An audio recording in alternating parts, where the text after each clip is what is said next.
Sleep well and be well.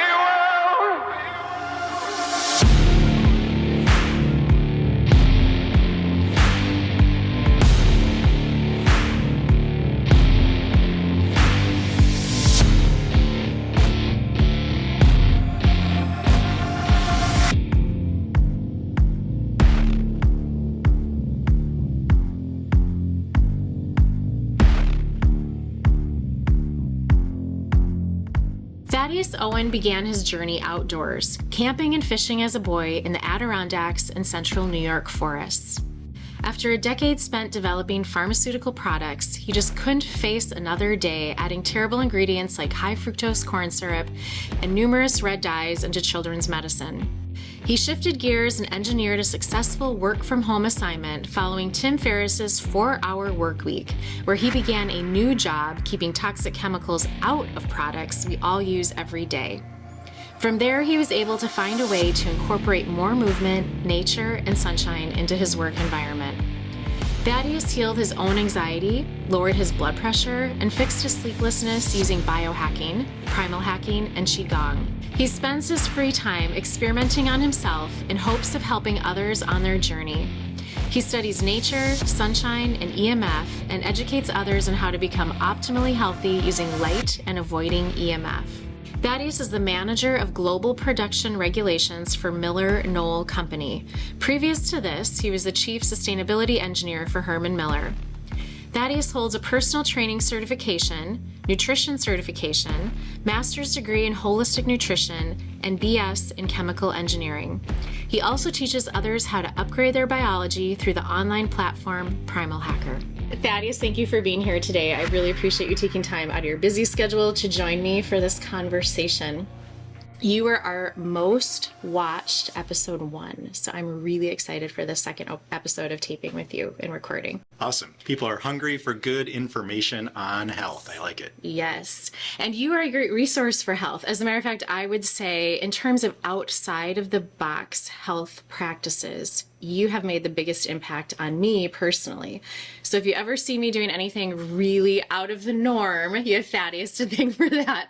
But it's made a huge difference in my health, and you've really helped open my eyes to a lot of different avenues to health. You know, I kind of went from being siloed in healthcare, siloed a little bit in lifestyle functional medicine, and then, you know, you, along with Heidi, kind of drew me into that biohacking space, which has really kind of elevated a lot of different components of my health and what we do at The Point. So here's what I would say as we start our conversation.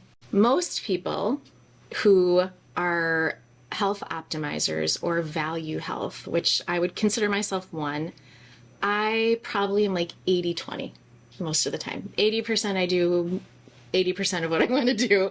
20% of the time, you know, it's not my optimal, right? I know a few people who are 90-10.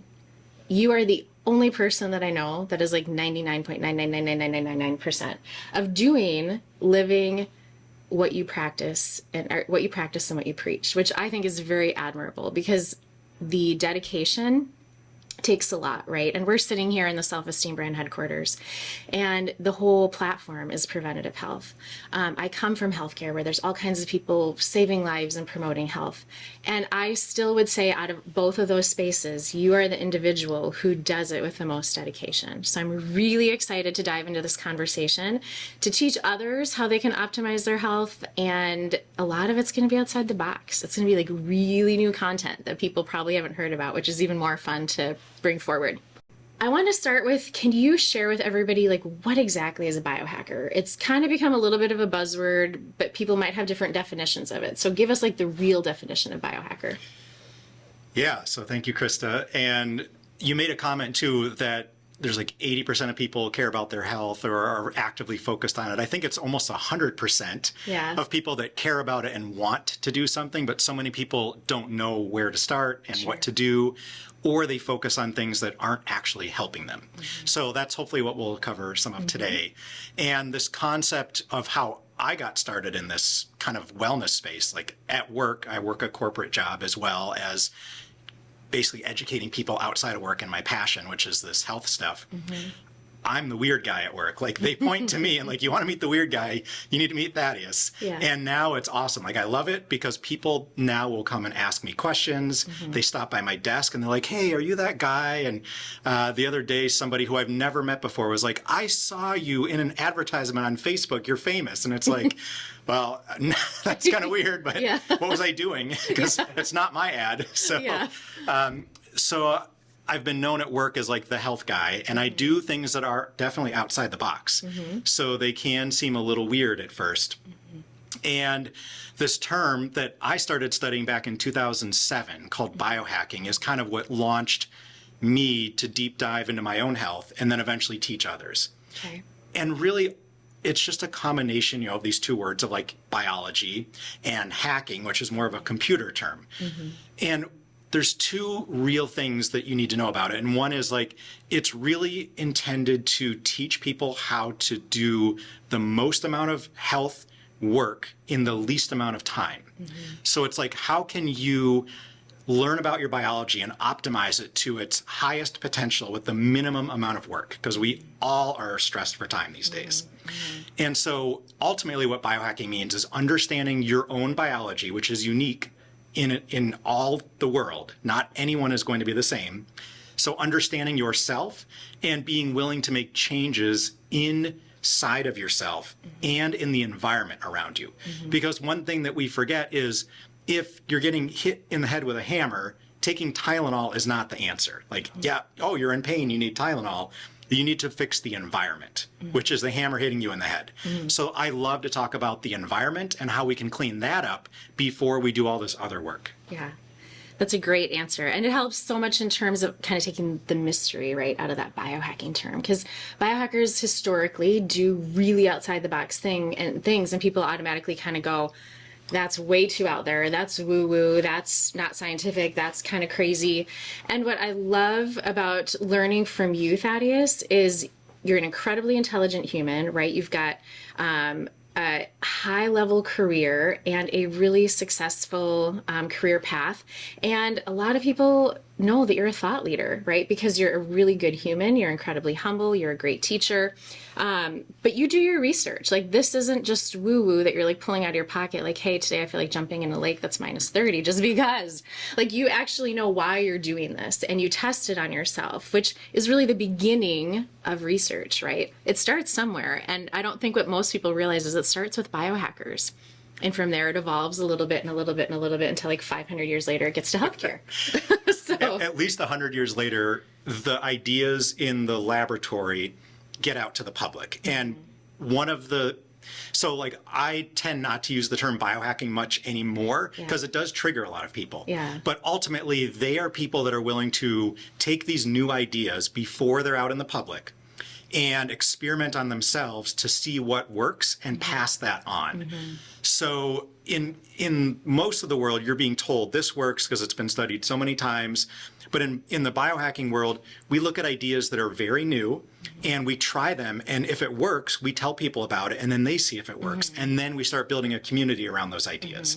And then those ideas kind of go either viral or mainstream and people start to hear about them everywhere. Right. So similar to the light, we're going to talk about light because that's like most of what I talk about everywhere is light. And that idea of knowing how light impacts our biology has been around a really long time. But in the public, it has not been around at all until very recently. Yet the ideas were known long ago and people have been utilizing those ideas for so long. So what we like to do in the biohacking space is bring those ideas forward to help people take control of their own health as soon as they can. Which is awesome because at the end of the day, right, you have to be the CEO of your own health because no one else is going to do it for you. So you have to. So you're an N1. You're like an N1 research study most of the time, right? Which I love because you're going to give really honest, informative feedback because you've tried it yourself. So do your colleagues in, kind of a large company, global company that you work for, it sounds like your colleagues know that you do like this, like I test on myself, I experiment on myself. And they're intrigued by it? They are definitely intrigued. At first so there's like a story of when I first started with the company, my ideas were a little too outside the box for them. They were starting to change, a very conservative company. Sure. Based in West Michigan, like very conservative people. And at that point, like I wanted sunlight in the morning and I wanted some exercise before I got to work. Before I had to sit in an office, my company invented the cubicle. So sat at my cubicle. Yeah, that's ironic. Yeah. Crazy claim to fame for the company to invent the cubicle and bring it to the world. So I would drive and then park my car and ride my bike 7 miles into work and then get to work. So I was outside at dawn, I got some exercise in, and I got to work and I would get in and go to the locker room and change. Yep. And then I would like take my shoes off at my desk sometimes. They'd be under my desk and I would get in trouble by the executives for having my shoes off at work. Oh, interesting. And so they just weren't ready for someone to like, even sitting at their desk. So taking those ideas and then being willing to be the weird person to push ideas forward has always been something that I've done at work. And to the point where at this piece of property, it's actually designed to look like a barn. It's red and white. It's in the middle of the country. We bring all of our big customers there to tour and look at our products. And it had lawn that was manicured, mowed, pesticided, which I thought was crazy for a farm type environment. Right. So the other thing I did is I tried to push them to bring in goats to mow the lawn and to grow a garden with fruit trees instead of ornamentals that didn't have any benefit necessarily.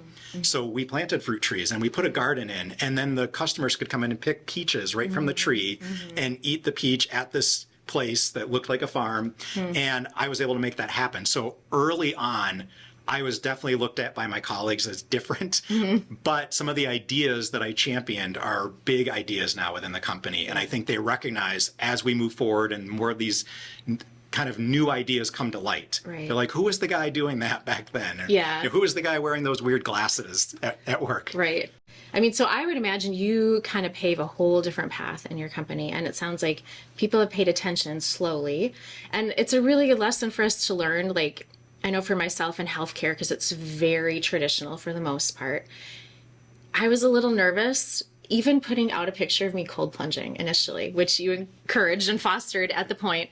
And I was like, oh God, everyone is going to think I'm so freaking weird. And I'm going to like lose friends, lose colleagues. But what I've realized is everybody's like really at the end of the day seeking new and creative ways to improve their health, right? So you have kind of those foundational things, but then sometimes you want like the adventurous side of health, because health can get a little dull otherwise. And it's cool to add creativity to your health routine. And, you know, it also can make a really big impact. So let me ask you, how did you like get down this path? Like, how did you end up, you know, doing all the things that you're doing? Because imagine at some point you were not doing this, and then at some point you were. In my life, I've always kind of been one of those seekers and questioners. Like, I want to go out and I thrive off finding information that people don't know and bringing it to people. Yeah. So I love seeking out these esoteric, occult, like hidden, basically occult just means hidden. Like, what are the hidden practices that people have been using to make themselves healthier that we don't know about? And how can I bring that to more people? So that's kind of been my MO forever, but I never really knew how to do those things. I was like seeking them out, but I didn't know where to find them. And throughout my 20s and then into my 30s, like one of the things that I struggled with, like a lot of this going out to find things was because I had my own struggles. Sure.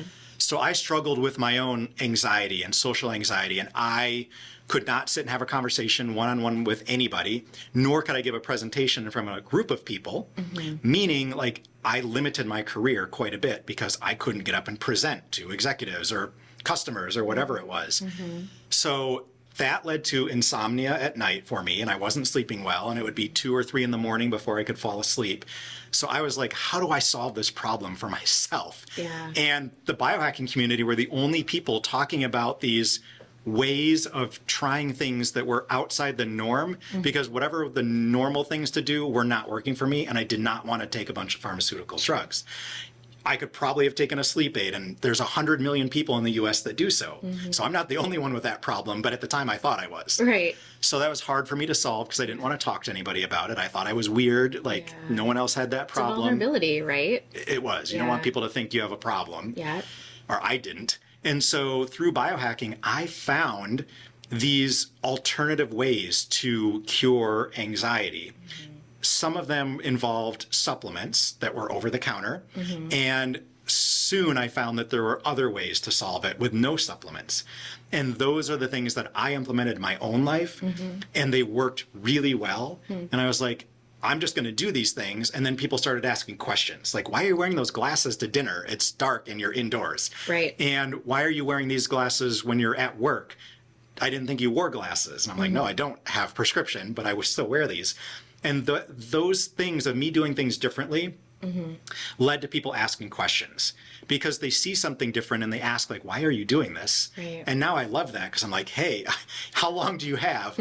We can spend all day talking about why I'm doing this, but I can just tell you for a whole retreat, 3 days. Yeah. So, I mean, I solved my own problem. So I went out and sought information from podcasts, books, and other researchers who are trying things on themselves. Yeah. And I tried it on myself, found out what worked, and then started giving that back when I had enough data of like, okay, this worked. Why did it work? Is there research? I did the primary research, like looking at the studies that were published.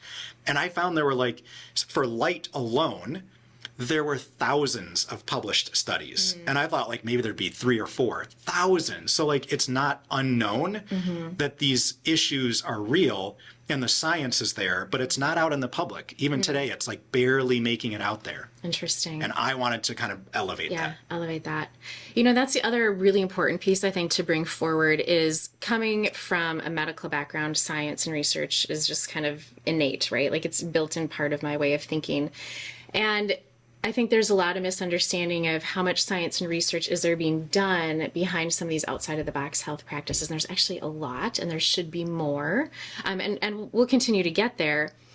But I will just say I've had 3 people that I presented in front of in my career who I'm like, if I do not have my scientific facts down and like know every study and like where I can cite it, and you're one of those 3. I'm like, I know you value research. So this isn't like haphazard practices, right, that you're putting out there for people. There's a lot of data to support them. I mean, it might have started as an N1, which I referenced before, but it's building really fast and you're helping push those studies forward and kind of pioneering them, creating them, bringing them to light, which is really important for us to keep advancing ways that we can optimize our health and well-being, which, I mean, who really doesn't want to do that? And I know sometimes people are like, how much money do you spend on supplements and, you know, all these different crazy things that you probably do and I probably do. And I'm like, well, you know what? It saves me trips to Walgreens. So I'm going to spend the money at 48 at Walgreens, you know, for things that have a lot of side effects. And generally speaking, a lot of these things don't have a lot of side effects, which is a huge benefit of them. Some might work, some might not, but I would say it's certainly worth trying and investing in it. Where I've come full circle with the biohacking movement is I learned a lot through that movement and I presented a lot through that, I guess, niche. And what I found, though, in the biohacking movement is kind of what you're saying, that most people wanted to find a silver bullet, like a device or a supplement that solved all their problems. And they spent a lot of money every month on a new device and a new device. And next month was the next device because the first one didn't do everything it was supposed to. Right. And then the new supplement and another supplement. And now they're taking 50 supplements at one time just to try to solve all these problems because someone said this one was good and someone else said this other one was good.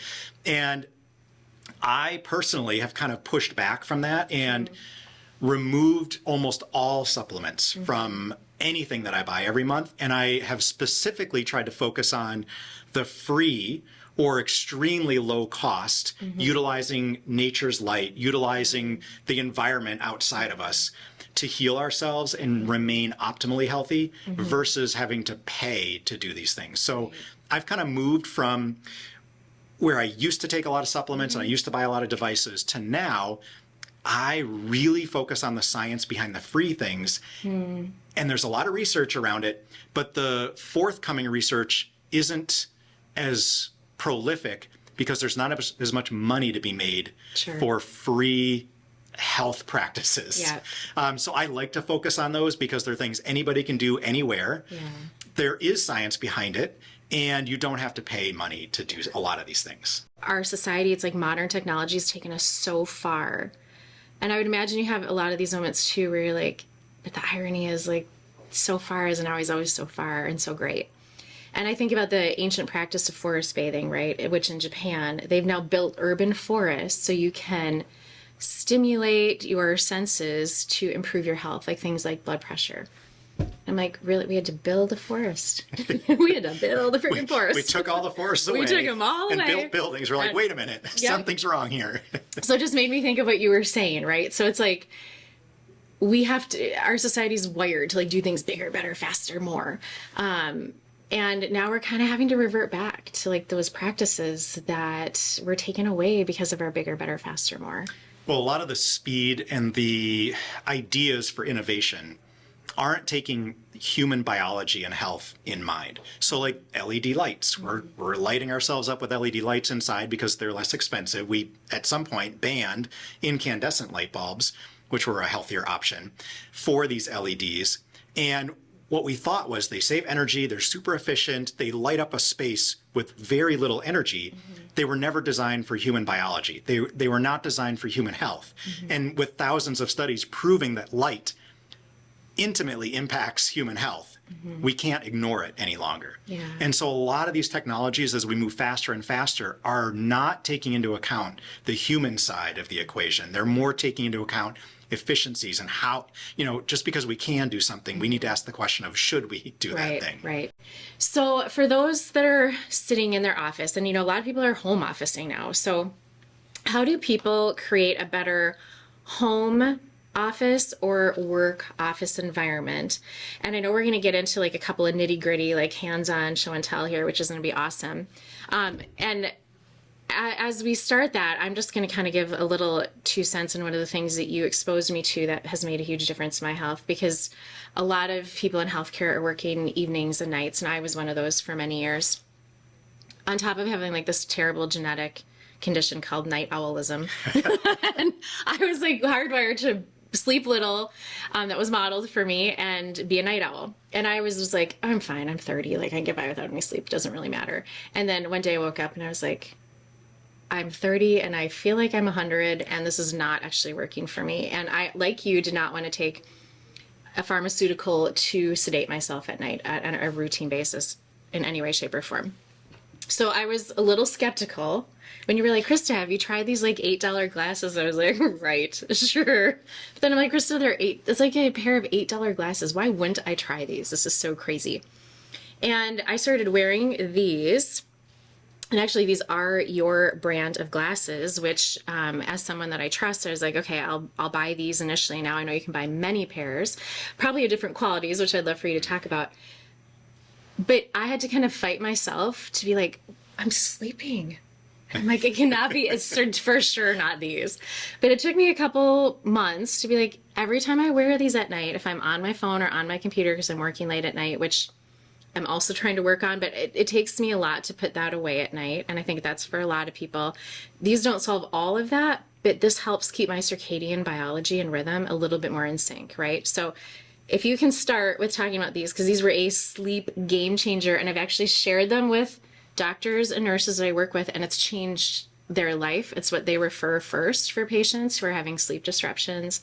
And I think it's like one of the greatest, cheapest tools that we have for sleep. Yeah, so one of the things in office buildings and in your home is lighting and circadian lighting. So we all know like circadian just means being in sync with the light and dark cycles of the earth. We all live on this planet that has day and night. Right. And there's invisible signals that our body reads.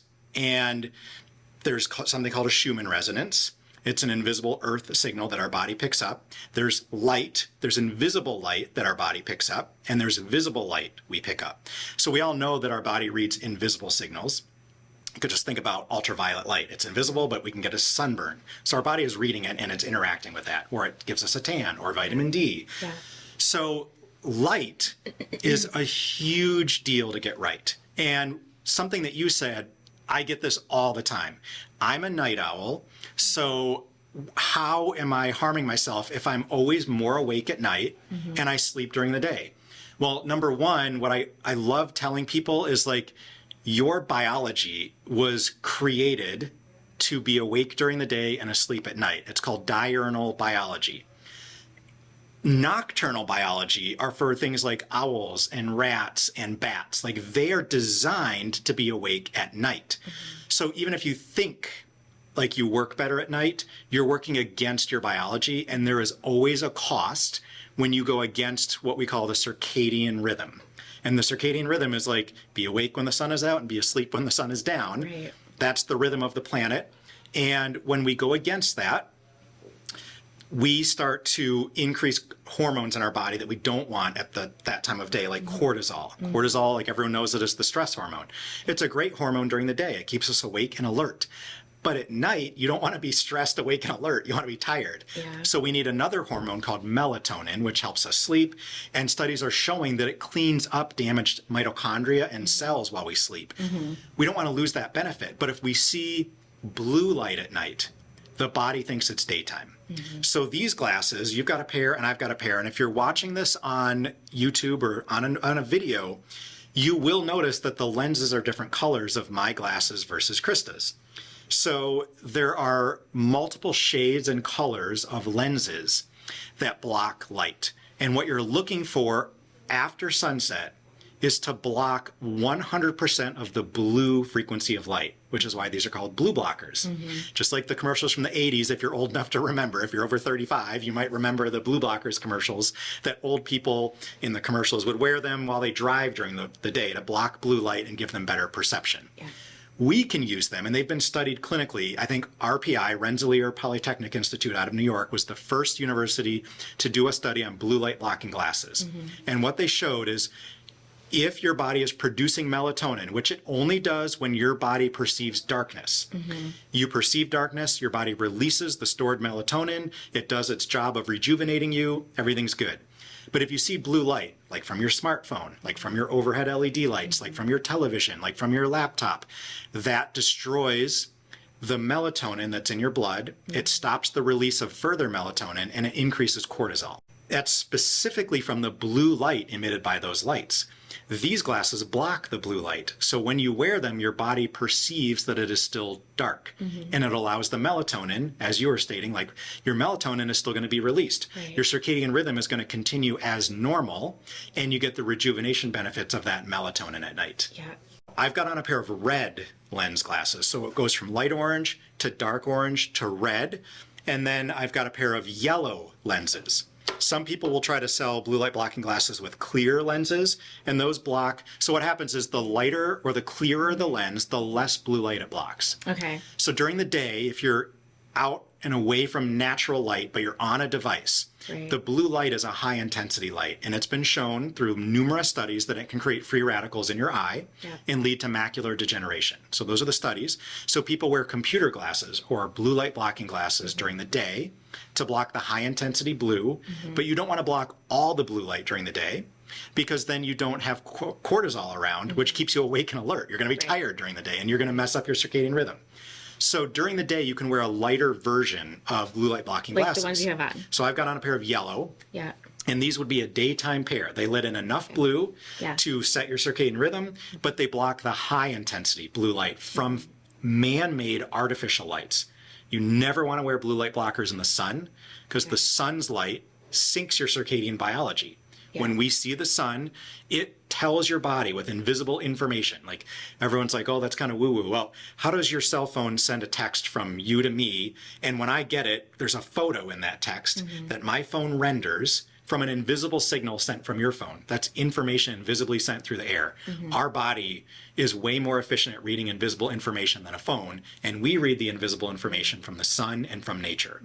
So we need some of that natural sunlight in our eye to set the circadian rhythm. But when we're indoors, the lighter version protects us from the high intensity blue light that is devoid of red and infrared light indoors, which is kind of the antidote to blue. At night, we want to block 100% of the blue light. Any blue light getting into our eye at night tells our body that it is still daytime and to not release melatonin. Right.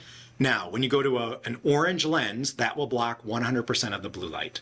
When you go to a red lens, you're blocking blue and green light. Okay. So you can't really get around very well wearing red lenses, because like if you were driving, for instance, And I'm an example of this. Don't do Right. it.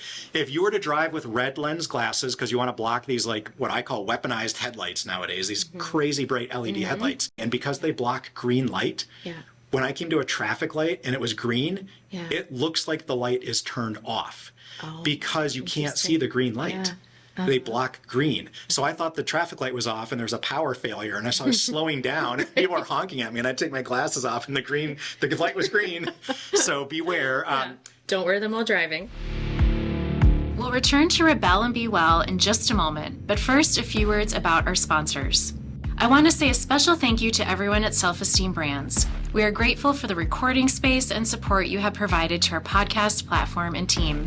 You can find more information about Self Esteem Brands in the show notes.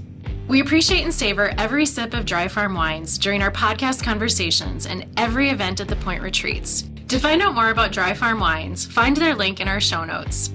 Thank you, Paddle North, for being our preferred Minnesota-based brand and company. We honor every memorable paddle.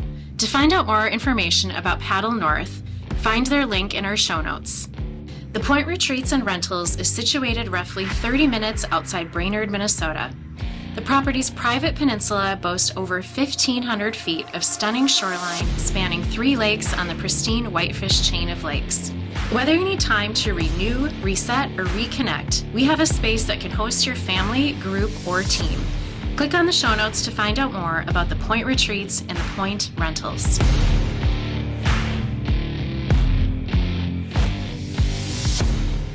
Okay, so we have 4 different sets of colors. So walk us through, like, you've gotten to your office and it's 8 a.m.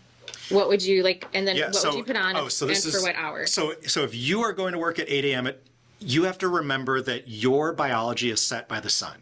And if you're paying attention to the sun, it rises at a different time every day of the year. So right now the sun is rising at 7:45 a.m. where we live in Minnesota, Twin Cities area. And that means that you need to get outside at some point close to sunrise to set your circadian biology for the whole day. And that's been clinically proven to allow you to sleep better that night. So my thing is, if you're driving to work, roll some windows down, open your sunroof, turn the heat on if it's cold, but get that natural light into your system. You need to see it not through glasses, not through your contacts, not through windows, because that blocks 50% of the red and infrared, 100% of the ultraviolet, and it distorts the color to make it a high energy blue light coming through windows and glass. Okay. So you want the windows down, or if you're walking to work, get that natural light in your eye. If you're already at work and it's 8 and the sun rises at 8:30, which it's going to do here in December, people used to take smoke breaks like every 2 or 3 hours. Right. Now you take a light break. So walk outside for 5 minutes. Yeah. This is quantum physics of how light works with human biology, which means a teeny tiny dose of sunlight has a massive benefit. Yeah. So if you can get outside for 2 to 5 minutes close to sunrise, and there's still stories of me. I was at work a month ago and the sun was just rising and I was at work at 7:30. I walked outside and I'm facing the parking lot because that's where the sun rises. Right. And I'm just staring and people are like, "Are you waiting for the bus?" Like, there's no It doesn't bus. come in the middle of the parking lot. No. Yeah. Like, did you forget your badge and you need help getting inside? And I'm Right. like, I'm watching the sunrise. Yeah. And people still tell that story a month later of like, and there was Thaddeus watching the sunrise outside. Everyone's like, is he okay? And now everyone's like, I'm going to go start doing that. So they're actually saying Cool. they're going to go do that. So I want you outside looking at the sunrise. You don't have to look directly at the sun, but at sunrise, there's no ultraviolet in the sun. Yeah. But that's going to set your circadian rhythm. No glasses, no contacts. You want to see it naturally. And now there are companies out there that make contacts and glasses without UV blocking in them because you want some of that. Okay. I don't have UV blocking in my eyes, but if I need sunglasses, I can wear them. Sure. So then I get into work. And if I'm around a lot of natural light while I'm working on my laptop, Yeah. that's cool.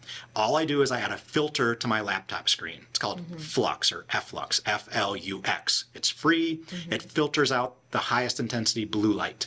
Anybody can put it on their phone or their laptop. Okay. If I'm in a windowless conference room all day, like I was at an industry meeting last month, Or if my normal work environment has no windows, I'm getting bombarded by blue light. I'm not getting almost any red. I'm getting zero infrared and no ultraviolet. That's a distorted, man-made, artificial environment akin to eating junk artificial food. Eating food is similar to taking in that junk light to your body. Light is actually a bigger drug than food is, believe it or not. And the studies prove this over many years. Light sets your sex hormones, your metabolism, your reproduction, your feeling of being hungry, all that set by light. And so when we artificially create a light environment without health in mind, that will affect us negatively. So if I'm in one of those environments, I will pick up one of these either clear lens with kind of this bluish filter on it, which if you see somebody's screen reflected in those glasses, it'll reflect blue. Okay. Or these yellow lens glasses. I like yellow because they block more blue light. Okay. So if I'm in a windowless area with lots of artificial lights around, and I don't just have candles or darkness, I'm going to wear these yellow lensed, I call them computer glasses. Okay. And then after sunset is going to happen at 4:30 here shortly. Yeah. Some people are still at work. As soon as the sun sets, your body is designed to not see blue light.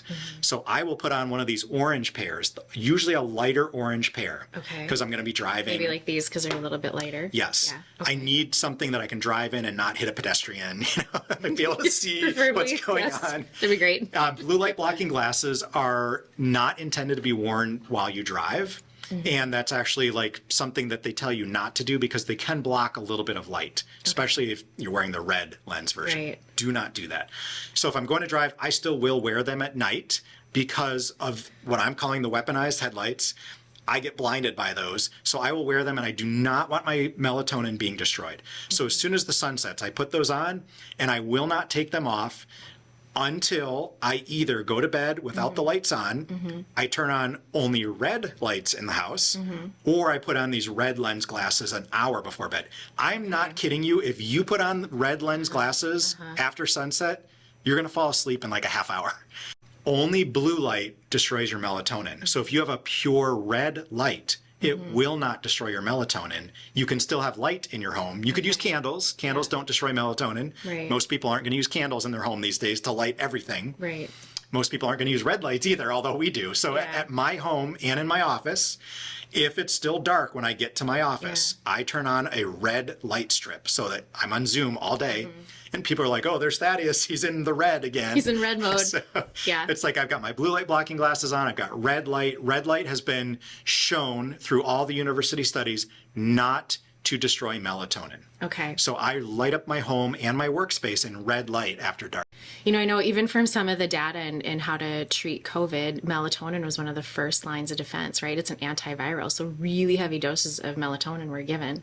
But it's kind of like this human nature, right? Like if we don't have a pain point, which unfortunately you're not going to always feel a low melatonin, you're not going to always feel a low vitamin D, and you don't always feel, changes in your blood sugars, right? So the sad part about the biology around all of those is oftentimes by the time your body's giving you a signal, it's like in crisis mode. So a lot of this is like preventing crisis mode, which if you can, if you're a preventative health seeker, right, this is a really great tool. I would say anyone who's been really sick appreciates being healthy. And almost all of us have been like down with the flu or whatever it is at some point, or going through detox, whatever you want to call it. You understand how critical feeling good is. And the people that know that the most are the people that are having health challenges. So why, and I don't know if it's just me, but why would you get to the point where you're spending all your money to fix your health when you can prevent that from ever happening in the first place? There's these little tools that are nearly or 100% free, using the natural environment to prevent these things from happening and allow you to live as long as possible, as healthy as possible. Because I'll tell you what, when you are really sick, you will give anything to get healthier. So don't get to that point in the first place. Right. Use some of these tools to kind of protect ourselves from modern day living, right? Which has great advantages and also great disadvantages. So there's a lot of advantages, and I think we just need to know how to navigate through those, through modern technology, safely and healthfully. Okay, so let's talk about red light, because that's the second thing that now I'm addicted to, much to my family's like chagrin. They're like, oh God, here goes mom and her red light. And like now that's all I have in my bedroom. And ironically, you and Heidi like take that up a whole nother notch. And you were just featured in the Star Tribune in Minneapolis for your whole entire house. Like you light up the block because your whole house is red at night, right? And I'm sure it attracts a lot of attention. But it has a lot of health benefits, especially pertaining to all of the things you just talked about. So we brought some red lights. You did. This is the sauna space light. I personally like this one because it also offers warmth. So it's like the same light that was designed to go in these little pocket saunas that Sauna Space designs. It has warmth, right? And being in Minnesota, but like 6-9 months out of the year, it's really cold. So I like the added warmth on top of the red light benefit. But you have a totally different light. Yeah, so if you want to talk about that. I think one of the things like some people are interested in is like seasonal effectiveness disorder or SAD. Yeah. And like people are thinking about like, well, why do we get sad in the winter? Yeah. And my theory is that when we come indoors, so in the summer, we're outdoors more often, we're wearing fewer clothes, our eyes are in the sunlight, we have our windows rolled down in our cars. In the winter, we might never go outside. If you think about in Minnesota, going from your home to your garage to your car to work to the store to the gym and then back home, you're outside for a minute all day long versus the summer. So we're missing out on these frequencies of the sun and we're having a biological experience called seasonal effectiveness disorder. Right. We're missing the frequencies when we come indoors of red and infrared, of which are lights, the sauna space, and then this is from Gemba Red. This is a therapy light. I don't use it for red light therapy. I actually use it to light my home. Red light and infrared light have been well studied, largely by Dr. Michael Hamblin out of Harvard University. Okay. He has the light lab at Harvard, and I think at MIT he runs one as well. And the red and infrared have been shown to heal biology, to reduce fine lines and wrinkles, to reduce photoaging, to increase wound healing by up to 50% for like basketball players that they studied, and to increase mitochondrial energy in the cell, which means the cell can detox or heal when it has more energy.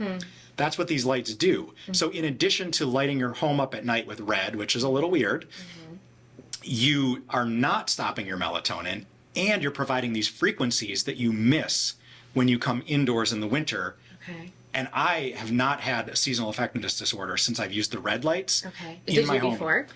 Some winters I definitely did. I definitely Okay. felt impacts Yeah, from that. yeah. And I think we're missing these frequencies because the windows block these frequencies. Right. The red, the infrared, and the ultraviolet. Now there are benefits to animals. Like we know that like nocturnal animals get disturbed by bright blue lights, like that are these LED street lights.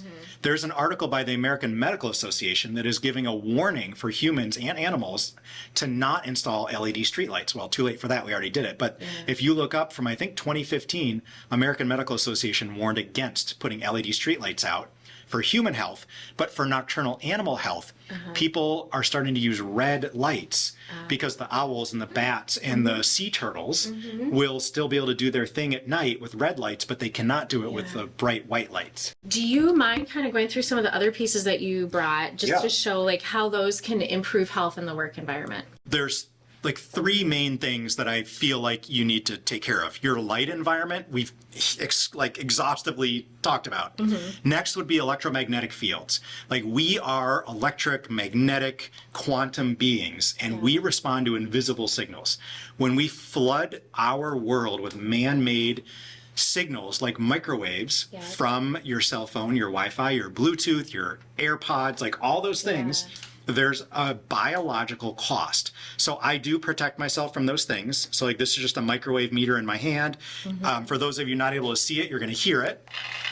And it's, I'm going to turn it off. That is measuring microwaves from cell phones and Wi-Fi in our space that we're in right now. And this is all around us, and our biology is picking it up. And I have a zero man-made electromagnetic field environment at my house when it comes to microwaves. So I test my environment. There's no Wi-Fi on, there's no Bluetooth on. So those are the major things that I do is I turn off Wi-Fi and Bluetooth, including my cell phone is on airplane mode. And what I've got is there's an adapter for your cell phone, and all it is, this is for an Android, it's a USB-C, and then it's a LAN line, like one of these hard connections you can connect your laptop to. Like in the past, we didn't have Wi-Fi, so we had to like plug in almost like a phone cord to our laptop. Yeah. That is way faster than Wi-Fi. So my laptop, and I have a senior level corporate job, so I have a team of people around the world. I'm on phone calls and Zoom calls. I can't afford to like have a break in service. Right. The landline is faster than Wi-Fi, so my computer is hooked into a LAN line with the Wi-Fi turned off. My cell phone is connected to this adapter, and this adapter I'm showing is basically just a landline adapter for your cell phone, so you can do Instagram and Facebook and texts and emails on your phone while it's on airplane mode. So there's no electromagnetic frequency coming from that. Because I can't be outside all year round when I work, because I work in front of a computer like most people nowadays, this is just a grounding mat. So just like we ground people that work in the microelectronics industry, they have to be grounded so that they don't fry the computer chips. Otherwise, if they're not grounded, they're picking up energy from Wi-Fi, from the cell phones, and static electricity from the air. And when they touch the computer chip, the charge built up inside themselves fries the computer chip. All of us are building charge all day long, and it's creating inflammation in the body. The way to get rid of that charge is to stand barefoot on the earth. The earth is the largest source of negative electrons in our world, and when you stand barefoot, you absorb the negative electrons and get rid of the inflammation in your body. So I'm holding a grounding mat in my hand, which is a special kind of rubber that's conductive. So what's the cord? And it plugs into your outlet. So what you see here is a grounding outlet. It's like basically a 3-prong plug that's connected to the grounding mat, and it only has a ground cord on it. The 2 prongs that usually are metal on a plug are plastic. So it's not absorbing energy from your outlet. You plug in your grounding mat to your outlet, and all it plugs into is the ground of the outlet. And it grounds itself to the grounding system in your home, and then you stand on the grounding mat with your feet, and it takes away the inflammation and gives you the free negative electrons for your body. The other thing that I do is I really love how the human body works, and it's not built to elevate our heel above our toe in shoes.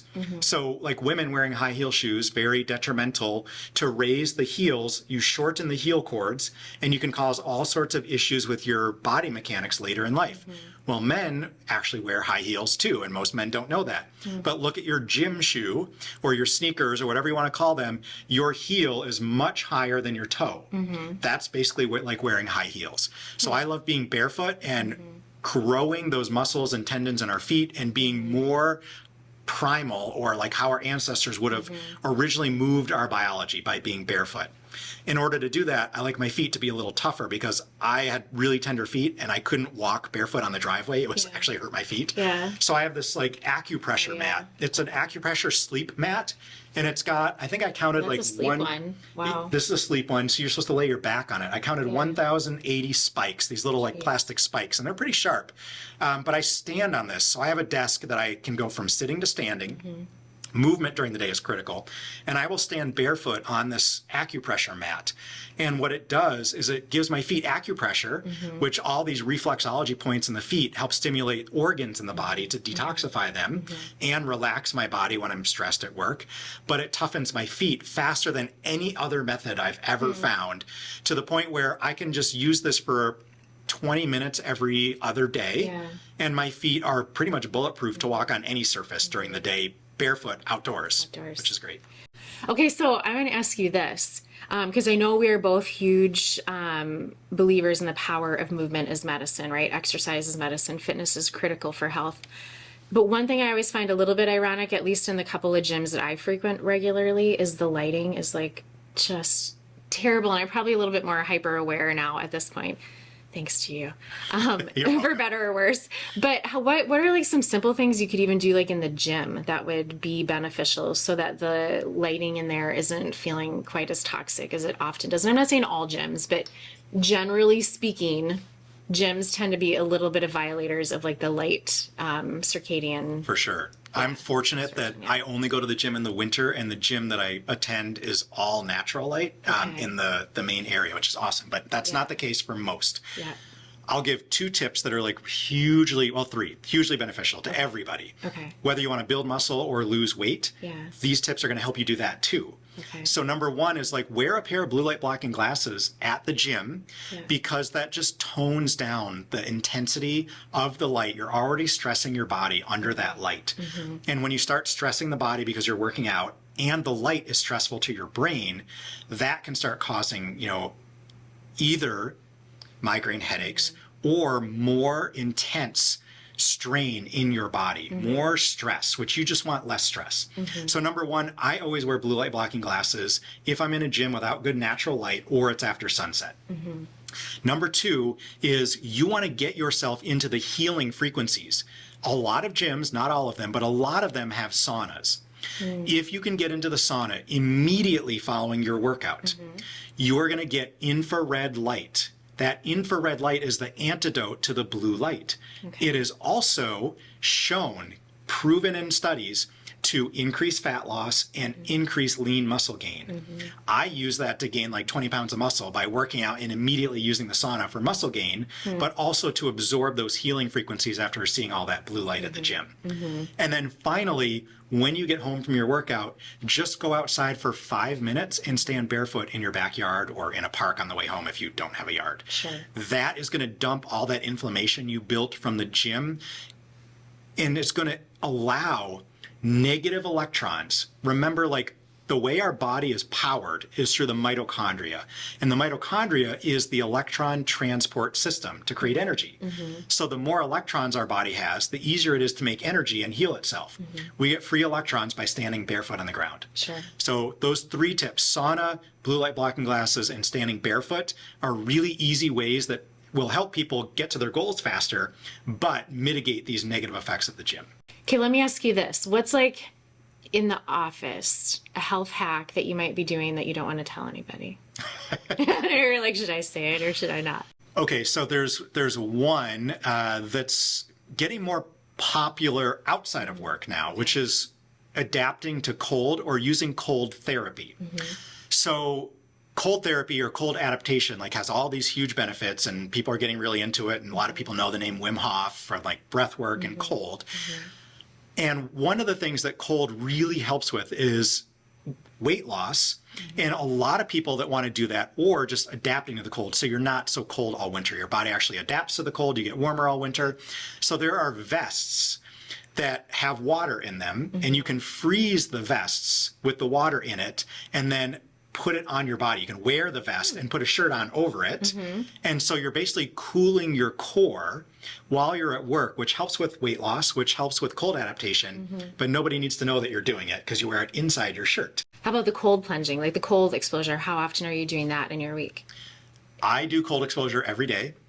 So every single day, my thermostat is set to 61 degrees. So I wake up and it's cold, and I don't like being cold in the morning. Like people love taking cold showers. Like you can cold adapt with a cold shower. I don't do cold showers. I love warm What is it showers. about cold showers that are so painful? Like I'll hop in the lake when it's minus 30, Yes. but I don't really want to take a cold shower. Me neither. I have the heat set very low, and I get outside every single day with as few clothes as possible. Typically October, November is the time I'm outside every day getting cool. Yeah. So that when the temperatures really drop, I will not be cold all season. So every day I'm doing something for cold therapy, usually just walking outdoors or doing some qigong or grounding outside with few clothes on. And then, once a week, I will try to do a cold plunge. And it's becoming a more commonly used therapy in the performance space too. Like even a lot of like NBA athletes and like NHL hockey players, like they're starting to catch on that this improves their performance. The best example is our friend Naveen, who came to your retreat, and I happened to be there as one of the presenters. Yeah. And he was the lead trainer for the Washington Wizards basketball team. He was studying biohacking and all these alternative therapies that Christa, you had at the Point Retreat, so that he could take these, like what he called them, the Ferrari engines of the sports world, the NBA players, and make them even better. And he was studying cold therapy, red light, blue light blocking glasses, and now he's young. He's like a young dude. I think he's younger than me. He's in his 30s, I think. And he retired from the NBA, and now he trains like Kim Kardashian and like all these like high level people that pay It's like $10,000 a day to work with Naveen. It's insane. But these are the therapies he's using with the elite. And so if you don't think you can use the same therapies, like they're paying $10,000 to work with Naveen, you can do it for free. I have one last question because I can't let anyone leave the tattoo room without asking this. So I don't know if you have a tattoo, but if you were going to get one that was somehow reflective of like you in your personal and professional health journey, what would it be?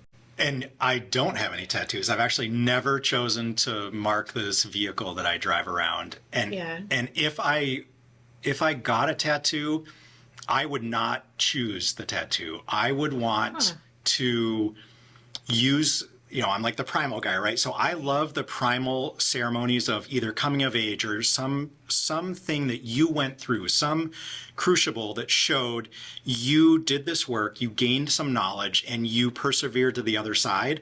And I would like somebody, like a shaman, to say, this is the tattoo you need to wear on your body because you did this thing, but it means nothing to anybody else, nor would they be able to know what it is if you had it. I don't like to mark my body with anything, but if I did, it would be something extremely meaningful that I don't want to have something on my body to show somebody else. Sure. So it would be meaningful to me and the experience that I went through, and there would be a very specific reason for it to be there, and I would not care if anyone ever saw it. But Thaddeus, thank you. Truthfully, you're an incredible human. You have so much knowledge. I appreciate you sharing it with me a second time here.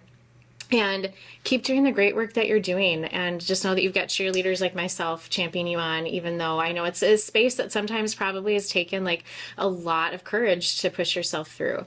But I appreciate it. It's made a huge impact in my health. And now hopefully it will make a huge impact in many others. So thank you, my friend. Appreciate it. And thank you for all the great glasses. Of course. And I like have a whole like eyeglass, like a blue blocker like store in my house. I have 6 just in my car because I never want to be away from home without them. Yeah. People listening to this, though, like, figure out what resonates with you and give it a try. Like, what I tell people is, like, put on a pair of blue light blocking glasses for 2 weeks and then decide what you think and whether it made a benefit or a difference in your life, or just pick whatever one of these things works. And typically you'll find it does work and you want to go deeper. Yeah, absolutely. No, that's great last words to leave people with. And you know, before you know it, you're going to be like an unexpected human like me who's wearing these glasses and has the red light in their house.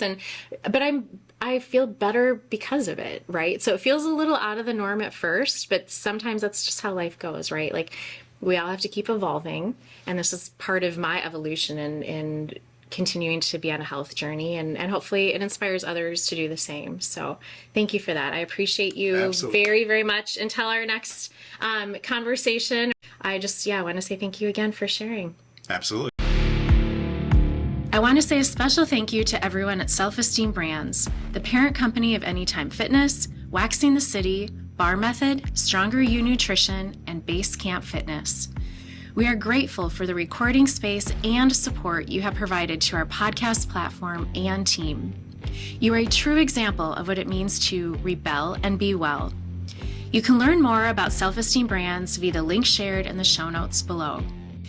We appreciate and savor every sip of Dry Farm wines during our podcast conversations and every event at the Point Retreats.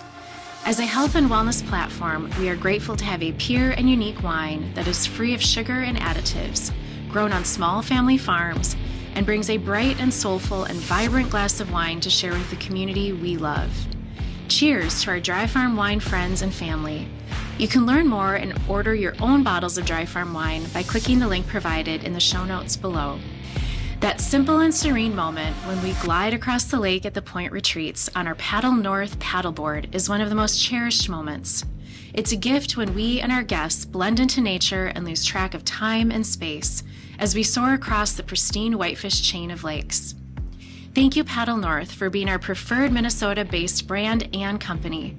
We honor every memorable paddle that brings great clarity and balance. Click on the link provided in the show notes below to see all the incredible lake gear available with Paddle North. The Point Retreats and Rentals is situated roughly 30 minutes outside Brainerd, Minnesota. The property's private peninsula boasts over 1,500 feet of stunning shoreline, spanning 3 lakes on the Whitefish chain of lakes. The Point property is owned by two purpose-driven leaders who share a strong desire to lead others to optimal health and well-being. Our team believes in proactive, modern-day health, shifting our mindsets to valuing quality of life in the same capacity as we value quantity of life. We aim for every experience at The Point to enhance and deepen your whole being health by providing many opportunities for well care during your stay. Whether you need time to renew, reset, or reconnect, we have a space that can host your family, group, or team. Click on the show notes below to find out more about The Point Retreats and The Point Rentals.